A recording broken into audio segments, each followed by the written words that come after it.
The Stoic method that destroys overthinking. Stoicism, the invisible addiction that keeps your mind trapped. What if overthinking isn't your problem? What if your mind has become addicted to certainty? And what if that addiction is the real reason you never find peace? Think about it. How many nights have you spent replaying the same conversation? How many times have you imagined every possible outcome before making a decision? How often have you convinced yourself that if you just thought a little longer, you'd finally feel ready? Yet the opposite always happens. The more you think, the more possibilities appear. The more possibilities appear, the more uncertain you become. And the more uncertain you become, the harder it feels to act. Most people believe overthinking is a sign of intelligence. The Stoics believed something very different. They understood that an undisciplined mind doesn't search for truth. It searches for absolute certainty. That distinction changes everything, because certainty is the one thing life refuses to give us. You cannot become completely certain about tomorrow. You cannot become completely certain that people will never disappoint you. You cannot become completely certain that every decision you make will be the right one. Yet your mind keeps demanding guarantees that reality was never designed to provide. So it keeps working. It analyzes. It predicts. It compares. It imagines. It revisits old mistakes. It rehearses future conversations. It searches for one final answer that will make all uncertainty disappear. But every answer creates two new questions. Without realizing it, your mind has stopped solving problems. It has started manufacturing them. This is why some of the most intelligent people often suffer the most. A powerful mind without direction becomes a machine that never stops producing possibilities. It mistakes endless thinking for progress. It mistakes worry for preparation. It mistakes mental activity for wisdom. Marcus Aurelius saw this long before modern psychology existed.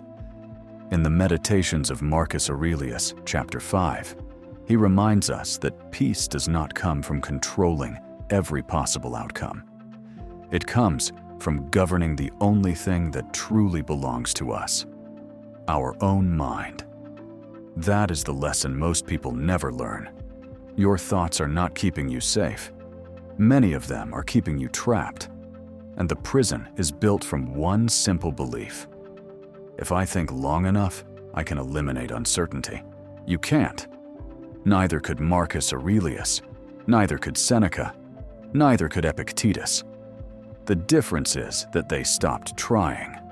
Today, you'll discover the Stoic method that interrupts overthinking before it even begins. And once you understand why your mind is really chasing certainty instead of answers, you'll never look at your thoughts the same way again. Your mind is not looking for answers. It's looking for certainty. The greatest lie your mind has ever told you is this: just think a little longer. It sounds reasonable. It even sounds responsible. But notice what always happens. You think for another hour, another day, another week, and somehow the decision doesn't become easier. It becomes heavier. Why? Because your mind was never searching for the right answer. It was searching for something that doesn't exist. Complete certainty. Imagine you're considering a new job. Your mind immediately begins asking questions. What if I fail? What if I regret leaving? What if I miss a better opportunity? Then another possibility appears, and another. Soon, you're no longer evaluating the opportunity. You're trying to predict an entire future that hasn't happened yet. The same thing happens in relationships. What if they lose interest? What if I say the wrong thing? What if this doesn't work out? Before long, you've created dozens of imaginary futures, each demanding your attention as if it were already real. Money creates the same illusion. What if I invest at the wrong time? What if the economy changes?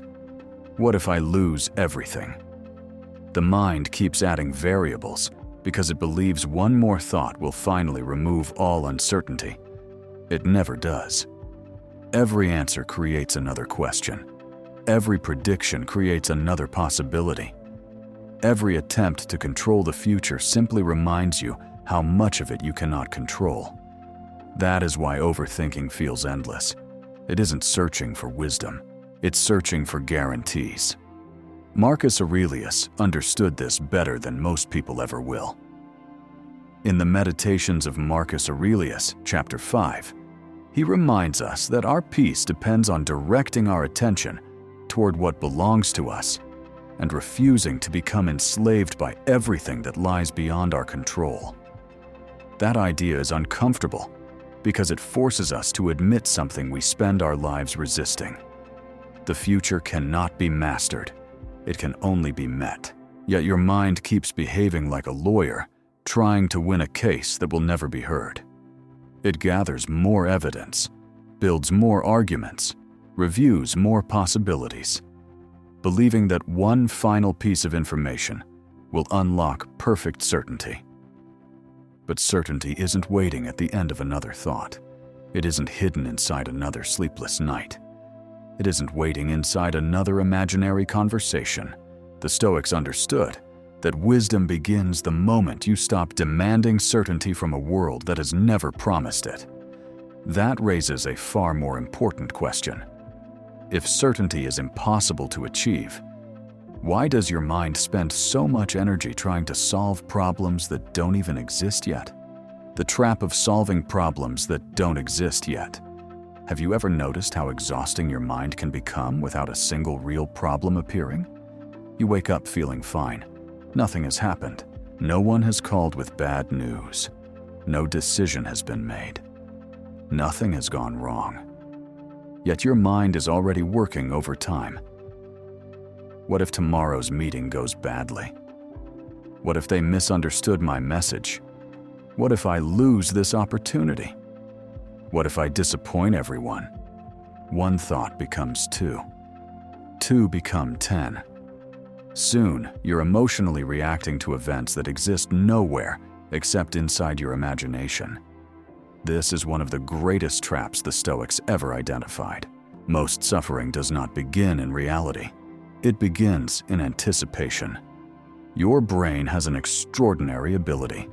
It can create vivid experiences without a single event actually taking place. Your heart races, your breathing changes, your muscles tighten, your body prepares for danger. But there is no danger, only a prediction. Modern psychology calls this anticipatory anxiety. The Stoics recognized the same pattern centuries ago. Epictetus taught that people are disturbed not by events themselves, but by the judgments they make about those events. Think about how often your mind asks one simple question. What if? What if I fail? What if they reject me? What if I embarrass myself? What if everything falls apart? Notice something remarkable. Your mind almost never finishes those stories. It leaves them open, because an unfinished threat keeps your attention longer than a resolved one. That is why overthinking feels impossible to escape. Your brain keeps presenting unfinished scenarios, hoping you'll finally solve them. But you can't solve something that doesn't exist. Imagine standing at the entrance of a maze. Instead of walking through it, you spend hours trying to calculate every possible turn before taking the first step. The more possibilities you imagine, the more impossible the journey appears. Eventually, you convince yourself that staying still is the safest option, yet you've never entered the maze. That is exactly what overthinking does. It transforms imaginary obstacles into real paralysis. The Stoic asks a completely different question. Not, what if? But, what exists now? What fact is in front of me? What evidence do I actually have? What is happening in this exact moment? That question immediately separates reality from imagination. Most fears cannot survive that separation because they were never built on facts. They were built on possibility. Marcus Aurelius repeatedly returned his attention to the present because he understood something profoundly simple. In the Meditations of Marcus Aurelius, chapter 5, he reminds us that the present moment is the only place where reason can operate. The future belongs to probability. The past belongs to memory. Only the present belongs to action. Your mind doesn't like that idea. It would rather continue building imaginary futures because uncertainty feels like unfinished business. But every minute spent negotiating with an imaginary future is a minute stolen from the only life you are actually living. And that reveals another mistake almost everyone makes. They believe they're thinking, when in reality, they're simply replaying the same mental movie over and over again. The difference between thinking and mental rehearsal. Most people believe they're thinking. They aren't. They're rehearsing. There is a difference, and it may be the difference between a peaceful mind and one that never rests. Real thinking has a purpose. It asks a question. It gathers information. It reaches a conclusion. Then it stops. Mental rehearsal follows a completely different pattern. It begins with one thought. You imagine a conversation. Then you replay it. You improve it. You change what you should have said. You imagine what the other person might say. Then you create another version. And another. Hours pass. Nothing changes except your level of exhaustion. Your mind believes it's preparing you. In reality, it's trapping you inside the same story. Think about how often you've replayed an argument that already happened. You invent the perfect response. You picture the other person's reaction. You finally win the conversation. Only one problem remains. The conversation is over. Nothing in reality has changed. Only your imagination has become more active. Now think about the future. You have an important presentation next week. Instead of preparing once and moving forward, your mind performs the presentation dozens of times. Every possible mistake, every awkward silence, every negative reaction. By the time the real moment arrives, you're emotionally exhausted from experiences that never happened. This isn't wisdom, it's repetition disguised as preparation. Seneca understood that the greatest burden a person carries is often created by the imagination rather than by life itself. In Letters to Lucilius, by Seneca, he warns that we suffer more in anticipation than in reality, because the mind keeps enlarging possibilities long before facts ever appear. That is exactly what mental rehearsal does. It confuses familiarity with control. The more often you replay the same scenario, the more your brain believes it is accomplishing something meaningful. But repetition is not progress. Imagine watching the same movie every night for a month. You know every scene, every line, every ending. Does watching it again change the story? Of course not. Yet this is what many people do with their own thoughts. They replay the same mental film until it feels true, simply because it has become familiar. The brain begins to mistake repetition for evidence. If I've imagined this outcome 100 times, it must be likely. That is one of the oldest tricks your mind can play. Overthinking is rarely creative. It is remarkably repetitive. The same fears, the same conversations, the same predictions, the same doubts, different day, same script. The Stoics refused to become actors inside stories that reality had not yet written. They understood that the mind becomes free, not when it creates more scenarios, but when it recognizes that the same scenario is simply being repeated with different details. The question is no longer, what am I thinking? The better question is, have I already thought this before? If the answer is yes, you probably don't need another hour of thinking. You need something entirely different. You need movement. Because there is one thing that breaks the cycle of endless mental rehearsal faster than any new thought ever could. Action. Why action silences thoughts better than thinking ever will. There is one question that almost every person trapped in overthinking asks. What if I make the wrong decision? It feels like an intelligent question. The Stoics would have asked a different one. What information do I actually have? Those two questions lead to completely different lives. The first keeps you inside your head. The second moves you toward reality. This is the mistake most people never notice. They believe clarity comes before action. The Stoics knew the opposite is true. Action creates clarity. Thinking alone rarely does. Imagine you're standing at the edge of a lake before sunrise. The water is covered in thick fog. You decide to wait until the fog disappears before getting into your boat. An hour passes, then another. The fog remains. You never leave the shore. Someone else steps into the boat. They cannot see the entire lake either. But with every stroke of the oars, the next few meters become visible. The fog doesn't disappear all at once. It clears because they moved. Life works the same way. Your next step reveals information your next thought never can. Marcus Aurelius understood this deeply. In the Meditations of Marcus Aurelius, chapter 5, he reminds us that we are made for action, guided by reason, not endless hesitation. Our purpose is not to predict every outcome, but to act according to virtue in the present moment. Think about every important decision you've ever made. Choosing a career, starting a business, ending a relationship, moving to another city. Did you ever possess complete certainty before taking the first step? Probably not. Most of what you know today was learned only after you acted. Experience teaches what imagination never can. That is why overthinking creates such a dangerous illusion. It convinces you that another hour of analysis will produce the same wisdom that only experience can provide. But thinking produces more thoughts. Action produces evidence. Thoughts ask questions. Reality answers them.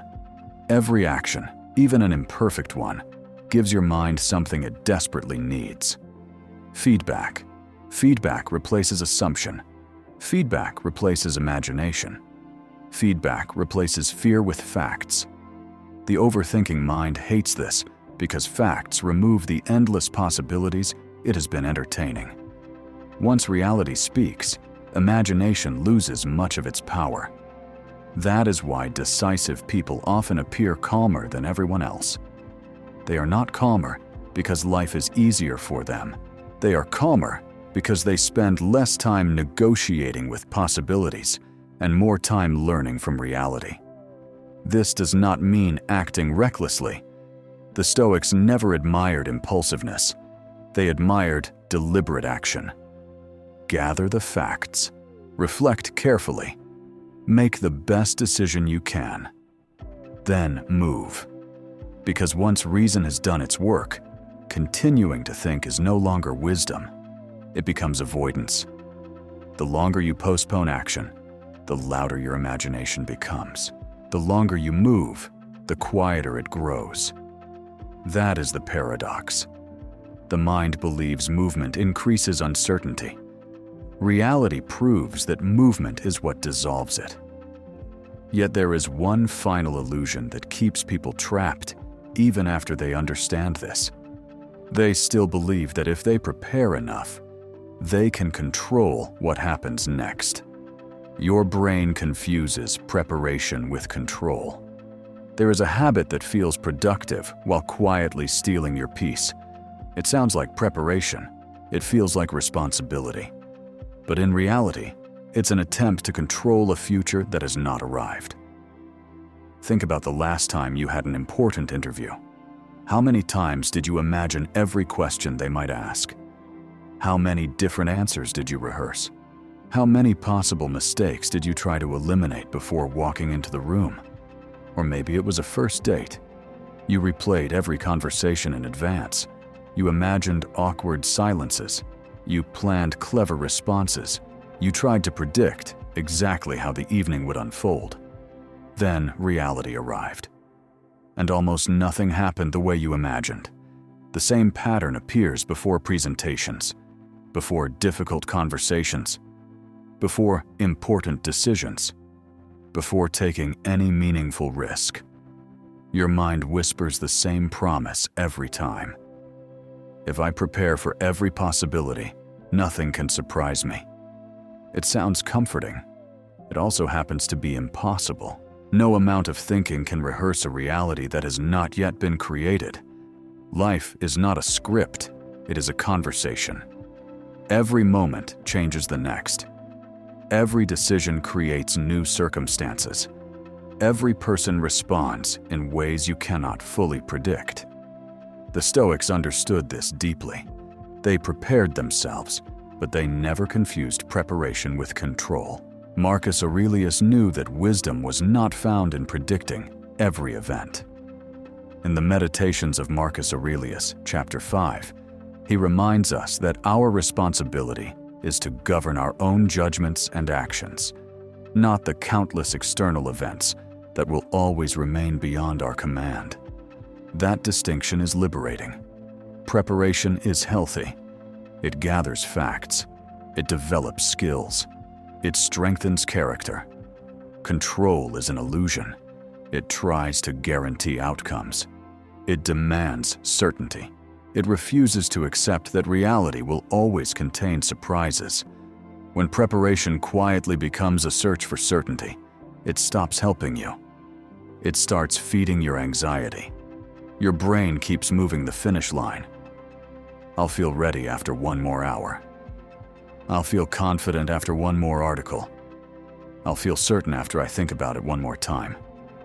But that moment never arrives, because certainty was never the destination. Only readiness was. There is another irony hidden inside overthinking.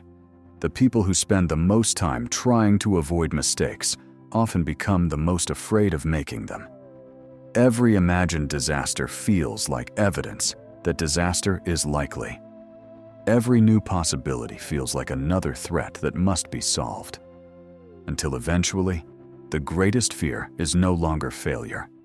It's uncertainty itself. The Stoics accepted something that most people spend their lives resisting.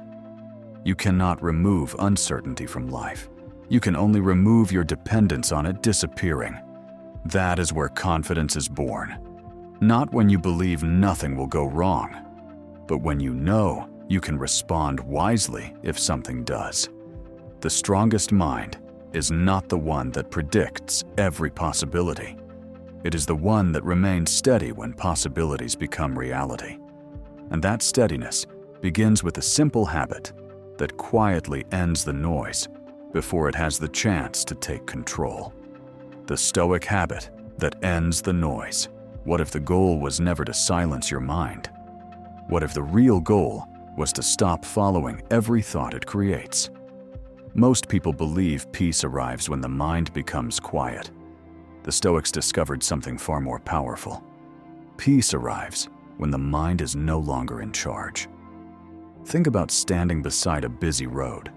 Hundreds of cars pass every minute. You don't chase them. You don't stop each one to examine where it's going. You simply watch them pass. Your thoughts work the same way. The problem begins the moment you step into every passing vehicle. One thought about tomorrow becomes a 20-minute journey into an imaginary future. One memory becomes an hour of regret. One fear becomes an entire story that never happens. The Stoics trained themselves to interrupt that journey before it began. Not with positive thinking, not with distraction, with discipline. Marcus Aurelius practiced this constantly. In the Meditations of Marcus Aurelius, chapter 5, he reminds us that the mind has the power to examine its own judgments before accepting them as truth. That single habit separates a peaceful mind from one controlled by endless reactions. The method is remarkably simple. Pause. Before following the thought, pause. Observe. Ask yourself, is this a fact? Or is this my imagination filling in what it does not know? Separate. Keep the facts. Release the assumptions. Return. Bring your attention back to what is actually happening in this moment, not to the future your mind is inventing. Then choose one action. Only one. Not 10. Not the perfect plan. Just the next meaningful step. That is where the cycle begins to break. Most people try to solve tomorrow before they have lived today. The Stoic refuses. He understands that action belongs to the present. The future does not. Notice what happens every time you follow this habit. Your breathing slows. Your attention sharpens.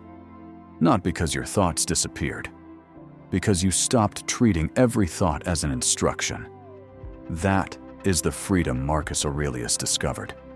You are not required to obey every fear your mind produces.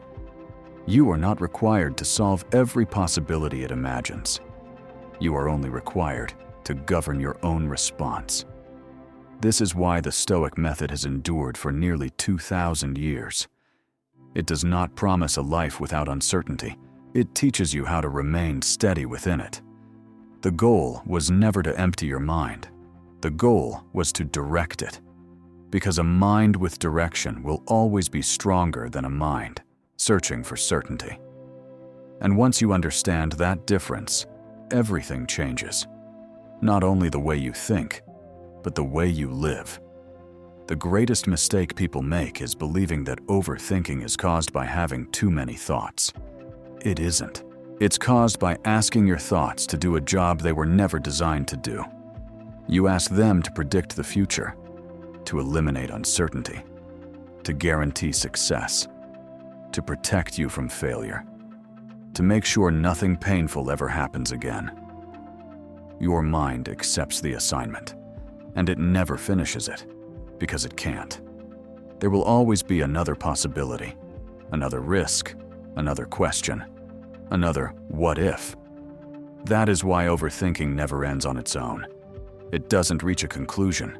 It simply finds another direction to explore. The Stoics understood something that modern life constantly encourages us to forget. A peaceful mind is not a mind that knows everything. It is a mind that knows what no longer deserves its attention. Marcus Aurelius lived with responsibilities greater than most of us will ever experience.